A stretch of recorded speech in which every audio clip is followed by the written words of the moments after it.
Hello friends, അപ്പോൾ നമുക്കിന്ന് കുറച്ച് സ്റ്റഡി ടിപ്സ് കണ്ടാലോ. അതുപോലെ തന്നെ നമ്മുടെ ചാനൽ ഇന്നലെ 5K സബ്സ്ക്രൈബേഴ്സായി സപ്പോർട്ട് ചെയ്തവർക്കൊക്കെ താങ്ക് യു ഗൈസ്. അതുപോലെ നിങ്ങൾ ഇനിയും സപ്പോർട്ട് ചെയ്യുക. നിങ്ങൾക്ക് ടോപ്പ് കമൻറ്റേഴ്സിനായിരിക്കും ഗിവ് അവേ കൊടുക്കുന്നുണ്ടാവുക. അപ്പോൾ നിങ്ങൾ ലൈക്ക് സബ്സ്ക്രൈബും കമൻറ്റും ഒക്കെ ചെയ്യണേ. അപ്പോൾ എന്തായാലും നമുക്ക് പെട്ടെന്ന് തന്നെ നിങ്ങൾ ലൈക്ക് ചെയ്യുക. നിങ്ങൾ ലോങ് വീഡിയോസ് ഒക്കെ എപ്പോഴും ലൈക്ക് ചെയ്യാൻ മറന്നു പോകണ്ട. നമുക്ക് തന്നെ നല്ല ലൈക്സ് കുറവാണ്. അപ്പോൾ കാണുന്നവരെല്ലാവരും ഒന്ന് ലൈക്ക് ചെയ്യണേ. അപ്പോൾ നമുക്ക് എന്തായാലും ലാഗ് അടിപ്പിക്കാതെ നേരെ വീഡിയോയിലേക്ക് പോവാം. ഫസ്റ്റ് ടിപ്പ് എന്താണെന്ന് വെച്ച് കഴിഞ്ഞാൽ നിങ്ങൾക്ക് ഏറ്റവും ടഫായിട്ടുള്ള സബ്ജക്ട്സ് എടുത്ത് വേണം പഠിക്കാൻ. അതൊരു നിങ്ങൾക്ക് അറിയാമായിരിക്കുമല്ലോ ഏതായിരിക്കും ടഫായിട്ടുള്ള വിഷയമോ അല്ലെങ്കിൽ ചില ചാപ്റ്റർ ഉണ്ടാവുമല്ലോ. അപ്പോൾ അതൊക്കെ എടുത്തിട്ട് നിങ്ങൾ നല്ല ഇൻട്രസ്റ്റോടെ പഠിക്കണം. പിന്നെ നിങ്ങൾക്ക് കളർഫുൾ ആയിട്ടുള്ള നോട്ട്സൊക്കെ നല്ല ഹെൽപ്പ് ചെയ്യുന്നൊരു സംഭവമാണ്. നിങ്ങൾക്ക് ഹൈലൈറ്റേഴ്സൊക്കെ വെച്ച് യൂസ് ചെയ്തിട്ട് ഹൈലൈറ്റ് ചെയ്ത് കൊടുക്കുകയാണെങ്കിൽ ആ നോട്ട്സൊക്കെ നിങ്ങൾക്ക് യൂസ്ഫുൾ ആവും. പിന്നെ ഒത്തിരി ഞാനിപ്പോൾ അങ്ങനെ ഹൈലൈറ്റ് ചെയ്യാറില്ല, കാരണം ഞാനങ്ങനെ കുറേ ചെയ്യുമായിരുന്നു നേരത്തെ. അപ്പം പിന്നെ കുറേ നേരം കഴിയുമ്പോൾ അത് വായിക്കാനേ തോന്നില്ലായിരുന്നു. അതുകൊണ്ടാണ് പിന്നെ എൻ്റെ ഞാൻ മിററിലൊക്കെ നോക്കാനൊക്കെ പോയിട്ടുണ്ടായിരുന്നേ. അപ്പോൾ എന്തായാലും നമുക്ക് തിരിച്ചു തരാം.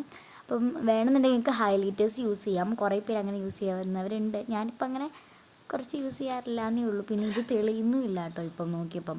അപ്പോൾ എന്തായാലും നിങ്ങൾക്ക് ഇഷ്ടമുള്ള രീതിയിൽ നിങ്ങൾ പഠിക്കണം.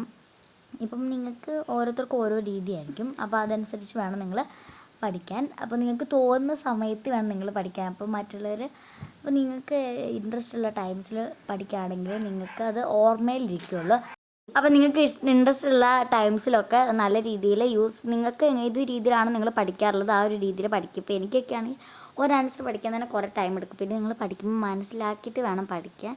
അതായത് ഇപ്പോൾ കാണാപ്പാഠം പഠിക്കുകയാണെങ്കിൽ നമുക്ക് എക്സാമിൻ്റെ ടൈംസിലൊന്നും അങ്ങനെ ഓർമ്മ കിട്ടുന്നുണ്ടാവില്ല. അപ്പോൾ അതുകൊണ്ട് തന്നെ നിങ്ങൾ മനസ്സിലാക്കിയിട്ട് നല്ല രീതിയിൽ വായിച്ച് മനസ്സിലാക്കി വേണം പഠിക്കാൻ. കാണാപ്പാഠം പഠിച്ചു കഴിഞ്ഞാൽ എക്സാമിനൊക്കെ നിങ്ങൾക്ക് ക്വസ്റ്റ്യൻ കാണുമ്പോൾ തന്നെ ഫുള്ള് ഇതും പോകും. അപ്പോൾ അതുകൊണ്ട് തന്നെ നിങ്ങൾ മനസ്സിലാക്കി പഠിക്കുകയാണെങ്കിൽ നിങ്ങൾക്ക് ആ ക്വസ്റ്റ്യൻസ് ഏത് രീതിയിൽ ചോദിച്ചാലും നല്ല രീതിയിൽ എഴുതാൻ പറ്റും. പിന്നെ ഇപ്പം ഞാൻ എഴുത്തിലാണ്, അപ്പോൾ അതുകൊണ്ട് തന്നെ നമുക്ക് ടെക്സ്റ്റിൽ നിന്നായിരിക്കും ക്വസ്റ്റ്യൻസ് ഒക്കെ വരാറുണ്ടാവുക. മെയിനായിട്ടും ടെക്സ്റ്റിലാണ് എല്ലാ കാര്യങ്ങളും. അപ്പോൾ അതുകൊണ്ട് തന്നെ ടെക്സ്റ്റ് നല്ല രീതിയിൽ വായിച്ചിട്ട് പോവുകയാണെങ്കിൽ അത് നല്ല യൂസ്ഫുൾ ആകും. പിന്നെ അന്നു തന്നെ പഠിക്കുകയാണെന്നുണ്ടെങ്കിൽ നമുക്ക് ശനിയോ ഞായറൊക്കെ റിവിഷൻ ചെയ്താൽ മതി.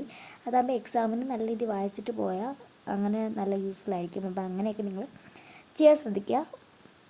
അതുപോലെ നിങ്ങൾ ടീച്ച് ചെയ്ത് പഠിക്കാൻ ശ്രദ്ധിക്കുക. അതായത് നിങ്ങൾക്ക് ഇഷ്ടമുണ്ടെങ്കിൽ ചെയ്താൽ മതി. ഇപ്പം നിങ്ങൾക്ക് മറ്റുള്ളവരെ ടീച്ച് ചെയ്യുന്നതായിട്ട് പഠിപ്പിക്കുന്നതായിട്ട് നിങ്ങൾക്ക് പഠിക്കുകയാണെങ്കിൽ നിങ്ങളിൽ തന്നെ നിങ്ങൾക്ക് അറിയുന്ന കാര്യങ്ങൾ മറ്റുള്ളവർക്ക് പറഞ്ഞു കൊടുക്കുന്നതിലൂടെ നിങ്ങൾക്ക് നല്ല ബെനിഫിറ്റ്സ് ഉണ്ടാവും. അപ്പം വീണ്ടും നോട്ടിഫിക്കേഷൻ വന്നാണ്ടോ.